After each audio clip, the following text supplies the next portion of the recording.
बिस्मिल्लाहिर्रहमानिर्रहीम। हमारा आज का टॉपिक है कैल्सन्स प्योर थ्योरी ऑफ लॉ।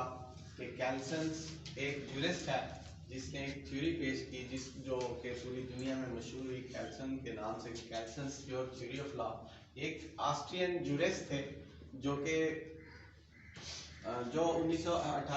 18वीं सदी में 1881 से 1973 के दरमियान इस दुनिया में गुजरे हैं। तो इन्होंने एक खूबसूरत थ्योरी पेश की जिसको कैल्सन्स प्योर थ्योरी ऑफ लॉ कहा गया। तो इस थ्योरी के मुताबिक उन्होंने कहा कि किसी भी मुल्क के अंदर या किसी भी स्टेट के अंदर जो भी लीगल सिस्टम है उसको प्योर होना चाहिए, उसके अंदर किसी किस्म की इन्फ्लुएंस ना हो, किसी भी अंदरूनी तौर पे भी और बैरूनी तौर पे भी कि आबादी निकले और उसके लीगल सिस्टम को जो है डिस्टर्ब करे। या बैरूनी जो पावर्स हैं, इंटरनेशनल पावर्स हैं, वो भी उसकी जो लीगल सिस्टम को जो है वो किसी किस्म की डिस्टर्बेंस ना कर पाए। तो ये प्योर सिस्टम जो है ये खुद सेल्फ सपोर्टिंग भी होना चाहिए, अपने अंदर ही सपोर्ट पैदा करे, अपने ही पावर्स के जरिए से जो है अपने लीगल सिस्टम को चलाने का जो है पावर रखता हो। तो इस तरह का निज़ाम, इस तरह का लीगल सिस्टम जो है ये कैल्सन ने पेश किया कि किसी भी किस्म का इन्फ्लुएंस ना हो आपके लीगल सिस्टम के अंदर।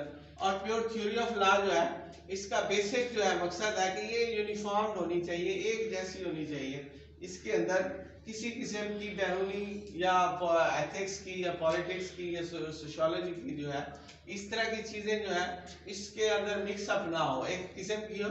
और ये एप्लीकेबल होनी चाहिए all time and all places. तो आपकी टेरिटरी के अंदर जो भी लॉ है, जो भी लीगल सिस्टम है वो एप्लीकेबल हो पूरा ताहियात या जो भी टाइम उसके पास है, जो भी है ऑल टाइम्स है कि आपके स्टेट के पर ये ना हो कि किसी टाइम आपका लीगल सिस्टम काम फंक्शनिंग करे और किसी टाइम वो लीगल सिस्टम जो है वो कहते हैं कि नहीं जी हमारा टाइम नहीं है। ये applicable to all time and all places है।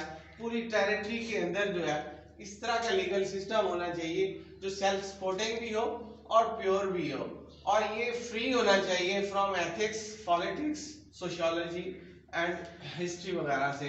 इन चीजों से आपके लीगल सिस्टम को इनका इन्फ्लुएंस ना हो। प्योरिटी लेके आए अपने जो लॉ सिस्टम के अंदर, अपने के जो लॉज हैं, आपके स्टेट के जो लॉज हैं उसके अंदर प्योरिटी होनी चाहिए। तो इसीलिए इसको कैल्सन्स के इस थ्योरी को कैल्सन्स प्योर थ्योरी ऑफ लॉ कहा गया।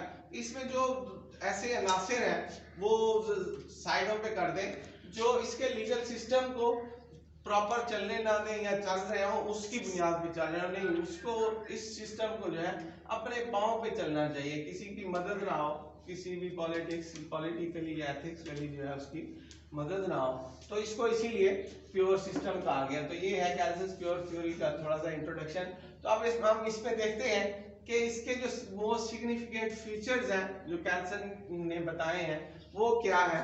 तो most significant features of Kelsen's doctrine, उसमें सबसे पहले है कि स्टेट होना चाहिए। आपकी स्टेट होगी तो भी ये जो है लीगल सिस्टम बनेगा, सेल्फ सपोर्टिंग लीगल सिस्टम बनेगा और इस तरह जो है प्योर लॉ जो है वो उसके अंदर फंक्शनिंग करेगा। अगर स्टेट नहीं है तो कुछ नहीं है। इसके बाद लॉ होना चाहिए आपके कंट्री के अंदर, जो है लॉ भी होगा, लोगों के बिहेवियर्स के ऊपर जो है कुछ फोर्सेस होंगी। लॉ जो है लोगों को एक्सेप्ट करना पड़ेगा कि वाकई इस मुल्क के अंदर कानून की इजारादारी है, कानून जो है अपनी मोनोपोली रखता है, तभी जो है कैल्सन्स की प्योर थ्योरी जो है वो चलेगी, अदरवाइज नहीं है। अगर लॉ नहीं है, स्टेट नहीं है तो कुछ कैल्सन्स की थ्योरी का कोई कंसेप्ट नहीं है। इसीलिए जो नंबर 3 पे है ये भी उन्होंने कहा कि कुछ एलिमेंट्स स्टेट के अंदर जो कुछ एलिमेंट्स भी जरूरी हैं, उसमें सबसे पहले है टेरिटरी होना जरूरी है। आपकी स्टेट है, रियासत है, तो उसकी एक टेरिटरी या बाउंड्रीज जो है वो डिफाइन होनी चाहिए कि ये मुल्क कहाँ तक है और इसका जो लीगल सिस्टम है ये किस किस जगह पे फंक्शनिंग कर रहा है और किस किस जगह पे ये लॉ जो है अवेलेबल है।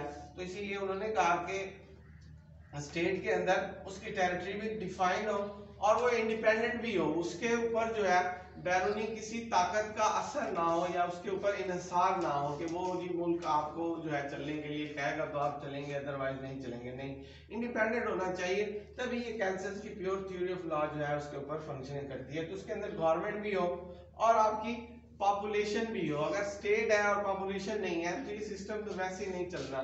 इसलिए उन्होंने कहा कि कुछ एलिमेंट्स ऑफ स्टेट भी होने चाहिए जो कि इस थ्योरी को चलाने के लिए जरूरी है। उसमें गवर्नमेंट है जो स्टेट की इंडिपेंडेंट है और उसकी टेरिटरी को भी डिफाइन किया गया है।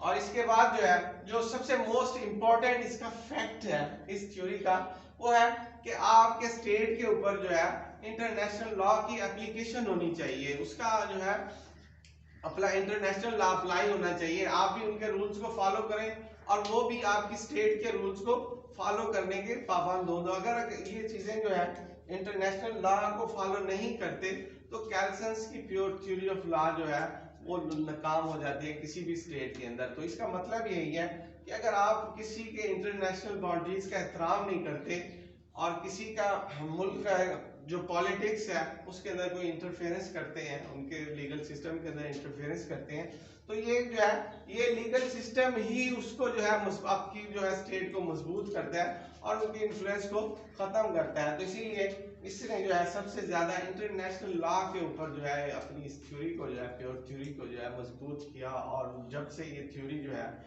पूरी दुनिया में चलना शुरू हुई है, लोगों ने एक दूसरे की बाउंड्रीज का एहतराम करना शुरू कर दिया, एक दूसरे के कानून का एहतराम, एक दूसरे की गवर्नमेंट तक का एहतराम करते हैं, और जिसकी वजह से पूरी दुनिया में जंगें कम हुई हैं। तो बेसिकली जंगें इसलिए कम हुई हैं कि उनके लीगल सिस्टम ने बड़ा अच्छा अपने अंदर मजबूती दिखाई और किसी किस्म की भी जो है अगर कोई इन्फ्लुएंस थी तो उन्होंने खत्म किया। तो ये है कैल्सन्स की प्योर थ्योरी ऑफ लॉ, जिसका कुछ तो इंट्रोडक्शन आज दे रहे थे, तो वो आज हमने यहाँ पे दिया है।